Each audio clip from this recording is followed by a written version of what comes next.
Hello, Northwest Arkansas, at all points north, east, south in the U.S. and abroad. Welcome to Transformational Thursdays. That's what I said, Transformational Thursdays.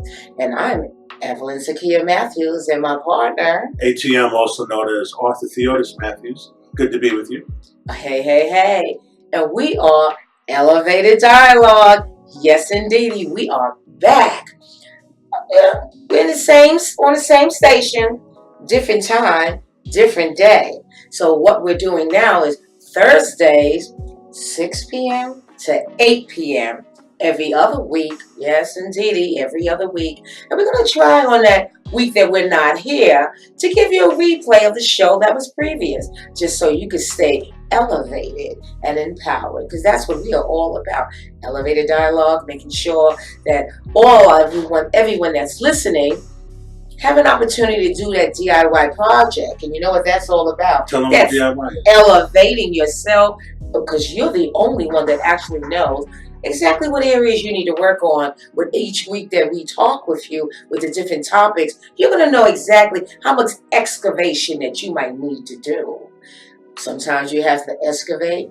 Sometimes you just have to remove a little rust. And sometimes you have to replace those pipes. And other times you just might have to do a little paint job. But again, you're the only one that knows exactly how deep things need to go and what needs to be removed. And we're here to assist you with all of those things that will help you be the person that you desire to be. Now, today, we are discussing conflict resolution. Yes, we did say that. Conflict resolution. Because remember, our first show was on stress. Something that each and every one of us always have to go through, work through, make sure that we elevate ourselves and know where we need to come from and do different things. And that's always so important. So now, after that was work-life dynamics. Because you know how work and life just gets you down and takes you all over the place. And after that, we had to talk about some diversity. And you know what? That's a really good thing. So where does that leave us now? Conflict resolution. So we're going to be discussing things first, starting with the individual. Because again, remember, from everything that we have been discussing, everything starts with you. So in order for us to be able to help another human being, we have to know where we are in this space. Remember that mindfulness that we discussed a while back? Well, we need to be mindful. We need to be centered. And in order to be able to discuss conflict resolution, in order for you to deal with conflict resolution, you need to be centered. And you need to know where you are. You need to know what sends you to the left, what sends you to the right, what tilts you off a kilter. And we want to always be straight up. But there's going to be times, and we all go there, that you're going to get a little off kilter. So we're going to assist you with that. As an individual, what you need to do, how you need to know when you're getting a little bit out of, direction, misdirected, tilted over. And then we're going to discuss, too, after you, family. Yes, indeedy. Family sometimes causes us to have a little left, a little right, a little blow up and all those types of things, because we have to deal with family. Family is very important to us. That's what keeps us going. So we're going to discuss conflict in families.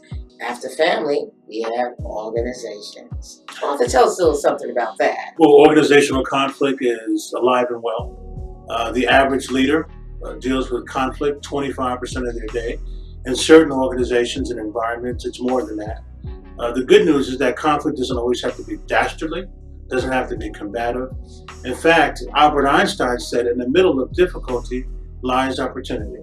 So part of this conversation today around organizational conflict is how do we deal with it? How do we manage it? Understand the styles of conflict, understand the conflict pillars, if you are. We're going to do a deep dive on that. We're also going to talk about other types of conflict at work, such as a conflict with your supervisor, with your manager, with your coworkers, with your team. We'll talk about all those different aspects and try to prepare you for a conflict playbook. Some of the things that you need to understand about how do you manage conflict and how do you understand the different difficulties and adversity that you deal with. And last but not least, we're going to talk about conflict in society. Yes, indeed. Conflict in society. That's where we are. It's a big one. As we know right now, the narrative around the country has been difficult. with a lot of conflict on the federal, state, and local level. There's conflict in our communities, there's conflict in our community boards, there's conflict in our school board meetings. We need to understand that the conflict that is happening right now doesn't have to become catastrophic. And we as leaders and as ambassadors for managing conflict need to understand what can we do to make it better, and what can we do to make it more of a learning experience in that regard. So we're going to talk about that as well. Now, the rules of engagement, there is a couple of things. Number one, don't become emotionally hijacked. Number two, don't take the bait. Number three, take the high road. There's less traffic up there. And I know that all sounds cliche, but part of what we have done in terms of conflict resolution, we both have been mediators and still mediate. We both have been arbitrators. We both negotiate all the time. So we're going to actually lay out different chapters of the playbook that's been successful for us as we deal with conflict resolution and all the different landscape that Evelyn talked about. So for those who like acronyms, we're talking about IFOWS: individual, family, organization, work, and society. And we'll do a deeper dive and get in the weeds on that a little bit as we continue this conversation. All right, so I'm going to start by asking Evelyn, based on those 5 pillars we just talked about. Okay, we're going to ask Evelyn a series of questions, and then I'll chime in as well. So, Sister Evelyn, you ready? Let's go. All right, so let's talk about first, as we talk about this spectrum or the symptoms of conflict, let's go beyond what we sometimes see with our eyes. Let's talk a little bit about the value differences that cause conflict. Based on your experience, what are those kind of value differences, and what do you think our listeners need to know about those value differences? Well, value differences comes in many forms, but as an individual, each of us value things differently. As individuals, we value the car that you drive, what brand, what model, where we're living, where we went to school, our education level, how much money that you made, just how you feel about yourself. How about morally and ethically? We have different values. And that also causes conflict within ourselves. Because you might have, like if you move that to family. Right. In the family, we have brothers and sisters. And sometimes each of us have different ethical quotients or morality. Some of individuals, you have your values are right here on this table. Some are below the table. Some of us might have morality or ethics that doesn't even come into this room. And sometimes you're going to have someone that's a family member, and we're here in Northwest Arkansas in Fayetteville, and you might feel your values are here in this room. You know what they are. You've tested them, tried and true, and then you have a brother or a sister or a mother or a father, cousin, and their values are still out on 49.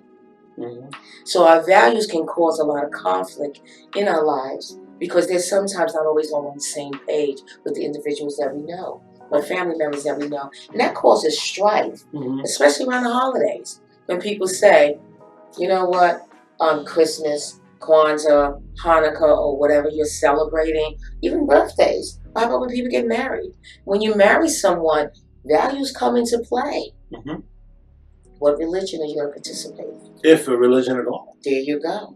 And gender, sexual orientation. People value things differently. Some people don't accept other people. Okay, so on that note, so we have individual, we have family, and then we have to think about what?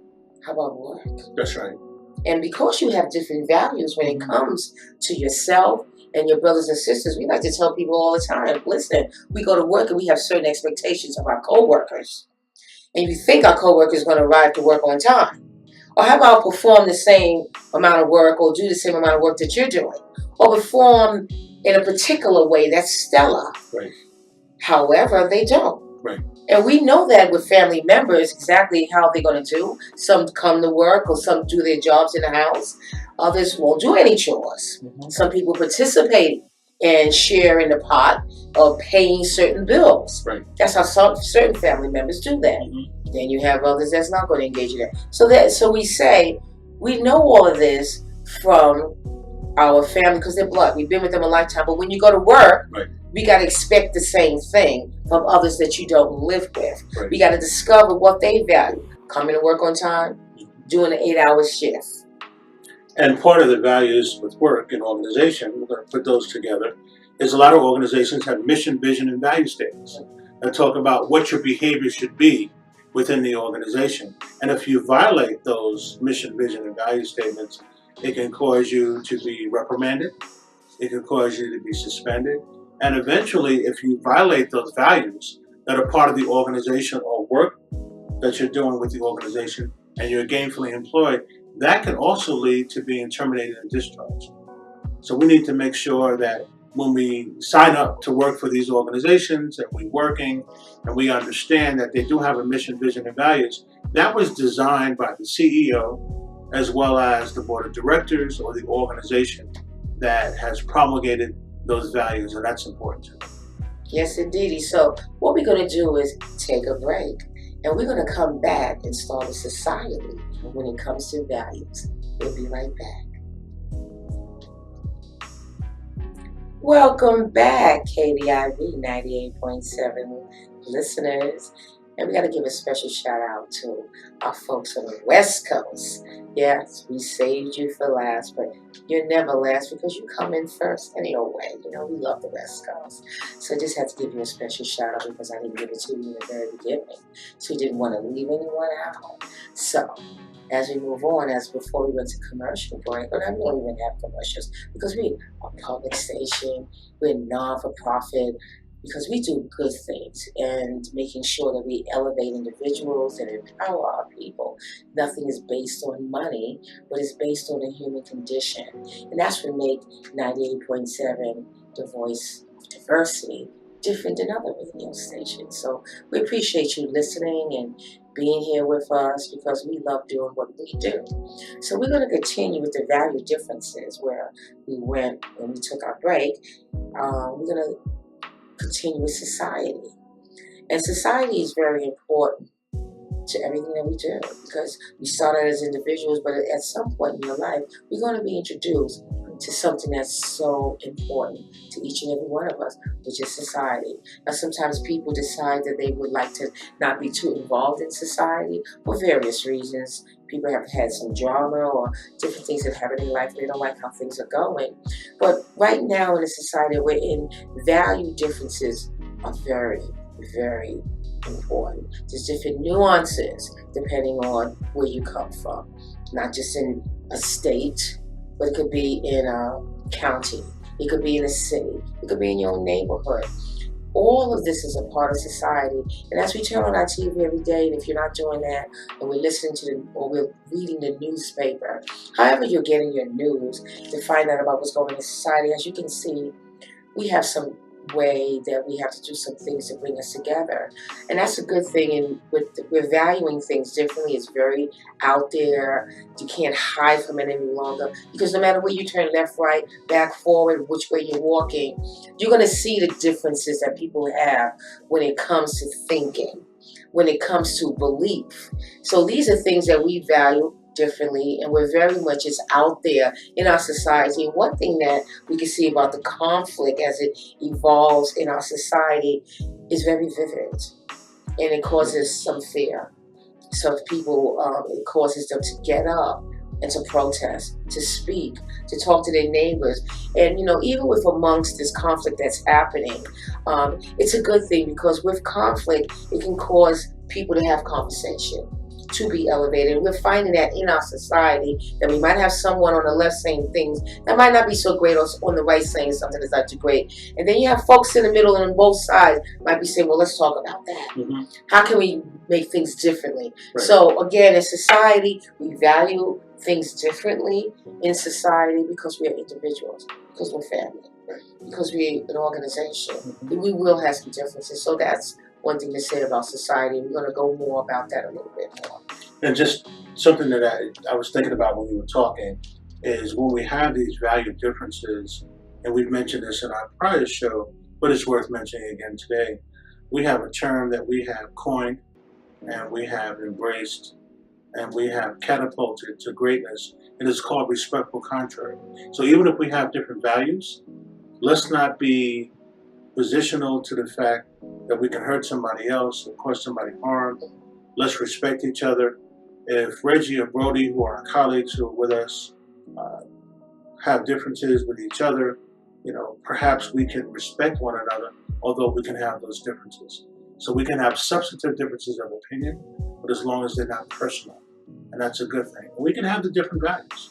I mean, we have all these different iterations as it relates to diversity, and we often say diversity is being invited to the party, inclusion is being asked to dance. So let's make sure, despite our different values, let's get everybody to the party, and let's make sure everybody gets on the dance floor together, which is important. That is important, very much so. And we're going to talk more about that in a little bit. But we're going to continue with our landscape here and how we're laying out our little map here of various issues that come up that does cause us to have some conflict. And the next area is status differences. So I'm going to have you start with that, Arthur. And let's talk about some status differences. Well, it's funny because of my lens growing up in the projects, for me, status was always through my eyes, the optics that I saw where we were growing up. My family, raised by my mom, 2 grandmothers played a major role, and my sister. So, we didn't have a lot. So in terms of status, we saw a lot of people in other neighborhoods doing well. And we always thought about, okay, how do we get to a point where we can be better and elevate ourselves? And part of that was making a decision to leave the neighborhood that we were in because we wanted to increase our status. And we wanted to be contributing members of society, and we thought that was important. I also think about status, and we see it around the country, where there's some institutional and systemic classism, where people denigrate or they marginalize other people based on status. We can talk about it, whether it's individual, family, a work, organization, or society, but one of the things that I think status, besides society, that is pretty egregious, is you see it in workplaces a lot, where people who have higher status or higher positions are sometimes not kind and gentle to folks that don't have that status. And that's not good. Regardless if it's the janitor or whether it's a security guard, they should all be treated with respect, just like the CEO, the COO, and all the middle level executives. But status is something that has been around this country for a long time. Some folks spend a lot of time, believe it or not, thinking about this status. They're narcissistic. They don't really care for the human condition, which you mentioned. And we need to make sure that with status, that we don't hit people over the head and try to denigrate them because of their title or because we feel they're inferior to us. We're all part of the human condition. Let's treat each other with respect and dignity. And Desmond Tutu said it best. He said, as a person is a person because he or she recognizes others as persons. And that doesn't matter what your title is, whether you're a senior vice president, whether you're a controller, whatever your title is, let's make sure we treat everybody with that level of respect. So Evelyn, let's talk a little bit about how conflict is caused by perception. We do an exercise with our clients, and again, folks, just want to let you know that we've recalibrated and rebranded our business. We're now conscioustrainers.com, Matthews & Matthews Consulting, global trainers. We have the privilege and honor of working with some amazing organizations, and a lot of times we help them in a lot of different areas that are important. One of them is this area we're talking about today, which is conflict resolution. So Evelyn, in our training that we do and with our interaction we have with individuals, we often talk about perception and how perception causes conflict. So what are your thoughts about this briefly? Give us your perspective and optics on this. Okay. So perception is definitely an individual thing, rather than an individual, a family, an organization, because we all come to the table with different experiences. And based on your experiences, your background, what you've read, how you've been taught, we're going to perceive things in a different manner, our eyesight. And if you've had personal experiences that have been, whether they've been positive or they've been negative, that's how you're going to go about your daily life. Right. And that's how you're going to receive behavior from another human being, things that you have seen or you see them do, or whatever personal experience that you've had with something that's been negative. So therefore that might, when you see someone that's similar to whatever your negative experience was, that's what you will take with you. So it's a mindset. It's a mental thing. It could be a physical, it could be psychological, and it could be a spiritual thing as well as emotional. So perception is based on all of those integrated levels of a human being. So as an individual, that's constantly changing, hopefully elevating us when we realize you don't no longer need to carry perceptions that no longer serve a purpose for you. But don't people say what I perceive is what I believe? And And perception, how do we change again, that? How do we modify that narrative? well, how you're going to modify that is realizing, is that perception true? Okay. Is that perception really real? And also, perception is not something that should be based on generalization.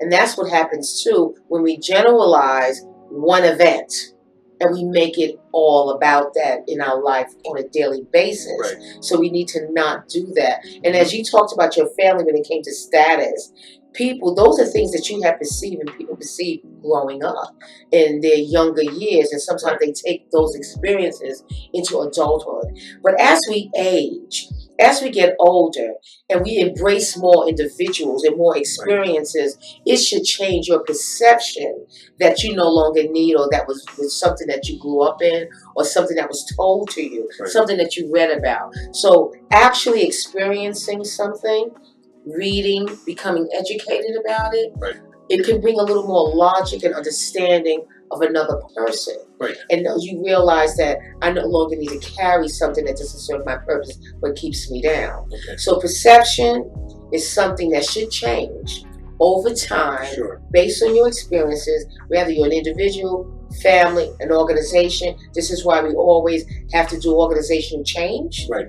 Because with the people that come into your organization, how you're dealing with business, how other businesses are interacting with you, why you need to change. Right. Because you always want to become something that's more elevated. And just before we get to our next, if you will, landscape area, you talked about organizational change. So let's tell our listeners a little bit about that and how that can be part of the perception that we have. So for our listeners, think about these 5 roles. And many of us have gone through organizational changes, whether it's an internship we've done or internship we're doing, whether we worked in a corporation, a not-for-profit, an NGO, a labor union. We all have gone through changes and we all have perceptions. But this is real. These are facts. You're always going to have a change initiator. You're always going to have a change implementer. You will have change facilitators. You will have change resistors, folks who don't want the perception or their lens or optics to change.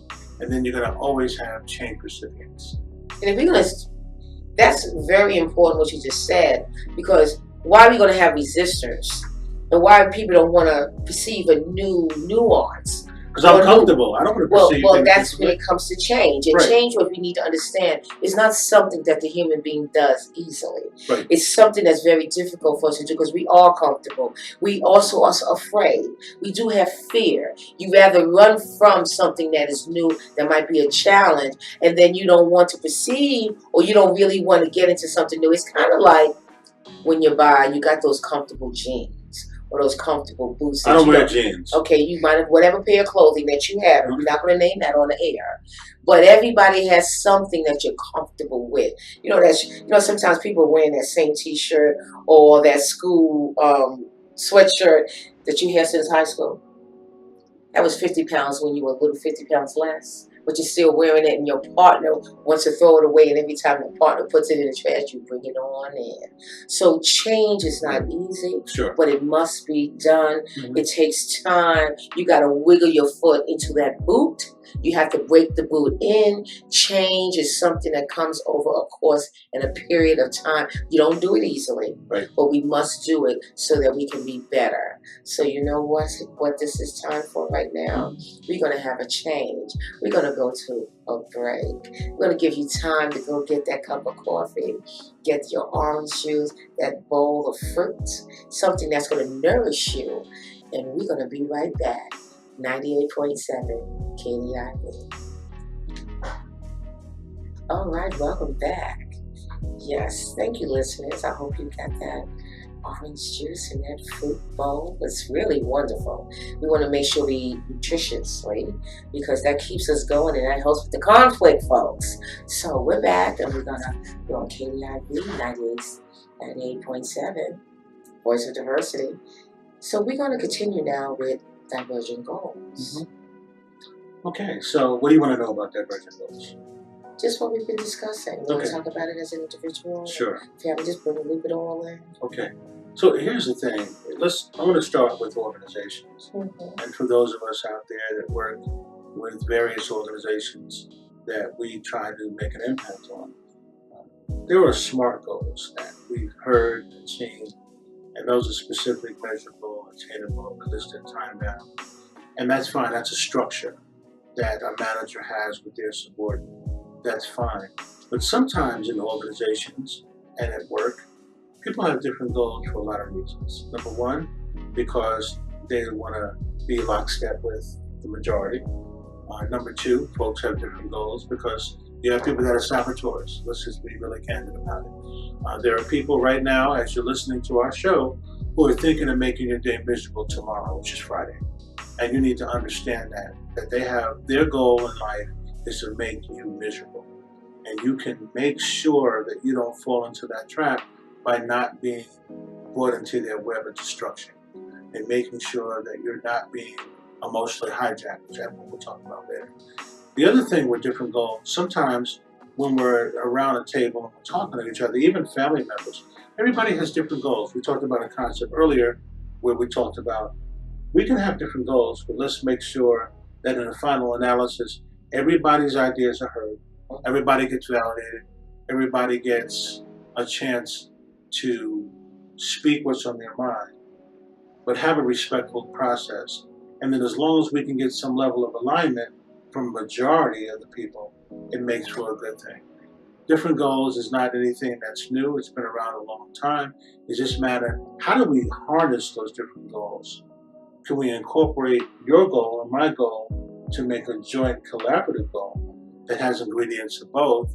And if we can't come to an agreement on our goals, do we need a third party intermediary? We're going to talk about that on our next show. We're going to talk about mediation. How do we use the mediation process in terms of goal setting in that regard?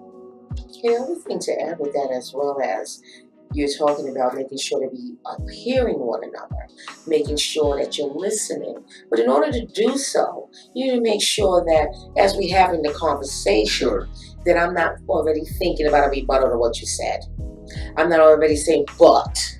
So what we need to do is have your mind blank so that you can hear a person speak. Right. You would also be, so that's the civility and respect part, but that's also the part that's allowing us to hear one another. Right. And we can't hear one another if I'm already like, And when you make that apology, I'm sorry. No, it can't be that way. We got to really be sincere. And I'm going to have to hear what you have to say, even though I might never heard that before. I might think it's to the left of me or the right of me. Right. But I just need to be there at that moment, hearing what you have to say, ponder that for a bit, and then I give my statement or what I want to say about that, which is really good. Okay, so again, for our listeners out there who are keeping track, we've got this landscape with 5 different pillars. Okay, and those 5 different pillars are IFOWS: individual, family, organization, work, and society. So Evelyn, let me ask you a question. This is one of the areas that we really have a lot of passion about. And conflict is often caused by diversity and sensitivity. So with any of the 5 pillars I just articulated, talk a little bit about how conflict is a result of someone being insensitive about your culture, your race, your national origin, your sexual orientation, your transgender status. How does diversity and sensitivity cause conflict? And when that happens, what avenue in particular, particularly at work in an organization, society, what recourse do we have when diversity and sensitivity happens to us individually? Well, from what you just started off with just naming just a few categories on how we identify right then and there. Right. And when someone is saying something negative about any of those categories, and that's just a few, like 5 or 6 that you mentioned, Right. and we know there's at least 50, 60, 70, 100, thousands. But whatever, however you identify yourself as an individual, your family, the organization that you are with, right. Work, religion, whether you practice or you don't, you believe or you don't, that whole nuance there is being mindful of, I'm me, you are you. We are different, but we have similarities. What's the main similarity? We're human beings. Right. What hurts me might not hurt you. What you're sensitive to, I might not be. Right. But what we need to understand and recognize is when I'm saying something to you, notice how you change. Right. Do you become standoffish? Do you lose your color? Do you get hot? Do you turn purple? Do you get ashen? Do you start shaking? I said something that's incorrect and I need to apologize and ask you, did I hurt your feelings? Did I say something? Because I'm sorry. So we have to understand when it comes to diversity and sensitivity, some folks are not raised with diverse groups of people. And what's wrong with that? Nothing. Okay. There's nothing wrong with it, but what we need to understand is that the world does not evolve only around you. Right. Around your family, around your neighborhood, the school that you attended. But many times, the first times individuals get to meet someone that does not look like them, believe like them, is when they go to school. Not grade school. Right. Because they say grade school, normally you're in your neighborhood. Right. Many people come from the same type of individuals in their neighborhood, whether it's economic or race or things of ethnicity and things of that nature, or religion sometimes. It's when you go to high school, sometimes you move out of the neighborhood, you got to go to another neighborhood, and especially when you're attending college. That's when people really get or if you're going to trade school or apprentice, or you're going into the military. This is when people begin to see others and have to interact with individuals that they've never interacted with, never had a conversation with, we only seen individuals like that from television, maybe a newspaper, reading a book or something of that nature. Now you're actually going to interact with individuals, and you might not be prepared for that. So you might have some insensitivities by the things that you say. That's right. But what you need to do when you're meeting someone that you are not familiar with, even if they look like you, we need to go slow. Don't be a train wreck. Just say whatever comes to your mind. Take a moment. Think about what's going to flow out of your mouth. Right.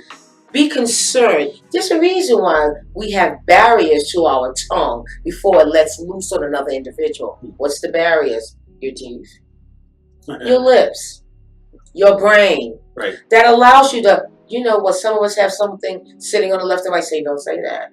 We need to listen to that. Not the other one that says, go ahead and say it. Say that. We don't want to do that. We really want to look at another individual and realize that's a new person that I could learn something from, understand a different perspective or nuance about society or their group, and I'm not familiar with, because some of us don't have an opportunity to travel. If you travel the world, travel to other states, or travel within your state to different cities, towns, villages, we're going to meet different people. And some of us don't get to do that, but we can do that. Every time you meet someone, it's just a handshake sometimes, if they're shaking hands. Because that could be a religious reason that they don't, or gender, or a variety of other reasons. Someone might feel that, hey, that's a health hazard. But whatever it is, don't get caught up on that. But it's a matter of saying hello. Okay. So you talked about this filter with your chief. Dale Carnegie said, wise men and women talk because they have something to say. Fools, because they have to say something. So my question is, as we move towards our next break, how do we get folks to not engage in diversity and sensitivity? And it doesn't have to be anything they verbalize. It just could be a look. So that's something we probably should talk about when we come back from the break, just briefly, and then we make sure that we dive into that a little bit. Because I'm always curious to see why people engage in diversity and sensitivity. Could be a lot of reasons why they do it. And we'll talk about that in just a few minutes. Okay, so Evelyn, before we went to our break, we were talking about diversity and sensitivity. And for our listeners, we wanted to go in the weeds just a little bit more before we get to some other landscape items and other areas, symptoms that cause conflict. So, why do you think that happens? And you and I have talked about this in our relationship. One of the things that we remember from the 80s is this campaign in New York and around the country, quite frankly, where you had a young African American child, a young white child, and they were hugging each other. And the caption in big bold letters was, "Nobody's born a bigot." So tell us a little bit about that lens and that optics as it relates to diversity and sensitivity, and how do we get past that? And that's a good point in terms of that ad campaign, which is so relevant, which we probably need to repeat that. I think so. That would be really conducive to what's going on right now. And the key to that is that for us to understand, because remember I talked briefly about we really don't really interact with others that's unlike us until we get older. So that's a big gap. So let's just go back in time for just a moment. You talk about the ad of the young children hugging one another, one black, one white. When children are under the 5 and younger, color's not an issue. When they're in the playground playing, they don't care what you look like. What they want to do is play. So when they walk up to another child, they might say, what color's your hair? I've never seen hair like that. They had those conversations with one another. But it's not one of negativity, one of insults. When they're young, they're just curious. Right. Very curious, and they want to know. It's the same as if they saw a child or an adult with no arm. What are they going to say? Where's your arm? What happened? You going to tell them? I was in an accident. I served in the military. Mm-hmm. And for our veterans out there, thank you for your service. We love you. We appreciate you. And thank you for everything you do for our country. So that's what I would say. I was in the military. I had an accident. And the child would just say, does it hurt? No, it doesn't hurt at all. So you're okay with I'm one fine. arm? Yeah, I'm fine. Okay. Can you still play ball? I can. Oh, so can you throw the ball to me? I sure can. Can you catch the ball? I can. That's what they're interested in. They're going to get beyond what's missing, what color are you, why's your hair that way, why the eyes are that way. They ask those questions, you give them answers. That's how they learn. They're curious until someone comes up and say, don't say those things. Don't do that. Or they go when they're playing with kids that's not like themselves and some auntie, mom, grandpa, someone says, don't play with those kids. Come here, Charlie. Don't play with those kids. And then the child says, well, why not? They live on the other side of town. What other side of town? And then you have that conversation, and then you go, yeah, I don't care, but we're having fun. See, a child only interested in the immediate self-gratification of we're playing, Right. We're having a good time. So someone has to educate them about we don't do those things. The bias that we are not born with, the prejudice that we're not born with, the insensitivity that we're not born with, okay, with those types of things. So these are learned behaviors, which mean, folks out there, if you have learned it, it can be unlearned. So if you have these biases, racist attitude, segregation type things, supremacy things, nationalist things, whatever your issue is, and you don't like individuals of a particular group, we can outgrow those things because those are probably things that was taught to you because our first educators are the people that we grow up with. Right. Our parents or who's rearing you when you go to school, when you go to a particular group and do a variety of things. Right. So diversity and sensitivity is taking hold of our nation. Right. Of our society, as well as around the world. And what's really great about this is that so many people are coming out to say no. Right. We're not going to engage in that practice here in our own country, are standing up to support another individual. Right. And here's one thing. Last week, there was a boating accident in Missouri at Table Rock. And on that boat, 17 people died. Right. One woman lost 11 of her family members, and she lost all 3 of her children. She was an African American woman.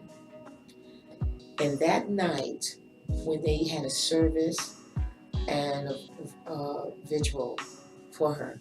What was wonderful is that it wasn't just people from Missouri. People was vacationing there from various areas around the country, all different colors, races, ethnicities. You could see that, but people went out to support those that passed, putting down flowers, putting flowers on all the cars of individuals that will never ride in those cars again. All colors were out there, religions, races, sexual orientations, gender, and things of that nature. And see, that's a good thing. That's showing us as human beings and folks in our United States that there's a heart. Right. Our hearts are bleeding and hurting, and we're showing love to others that we don't even know. And people are saying, many people are saying, I didn't know this individual. I cannot understand what they went through. Right. Other people saying, I just lost one person. I know how that feels. Right. So I don't understand how this person feels and the others that lost their lives. And people are giving and helping and cherishing. And that's the upliftment from all of these behaviors that are insensitive. So we need to remember this.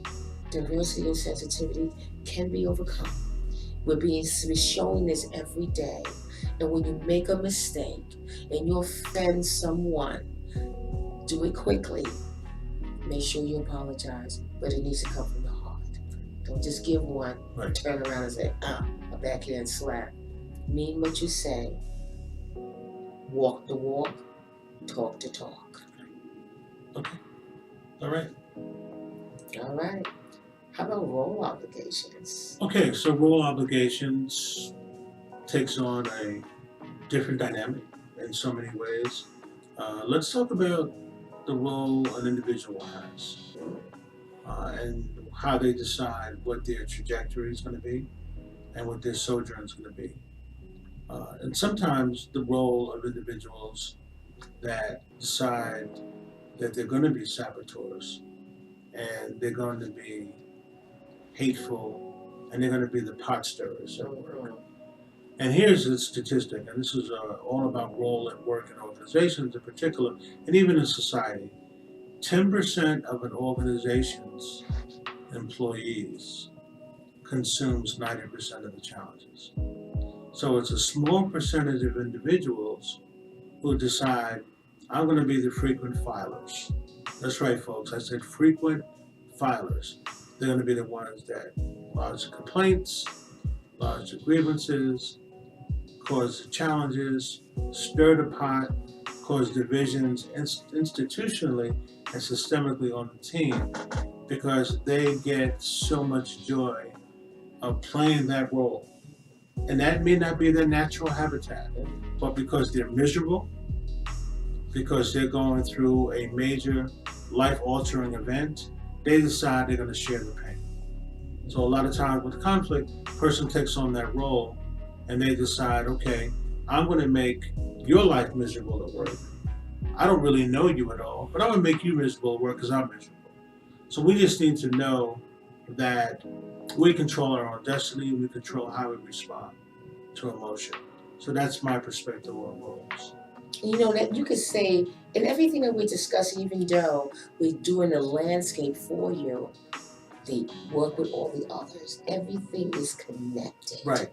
And here's the thing from a positive standpoint, and that was kind of negative about roles. Like, for example, you're one of 9 in your family.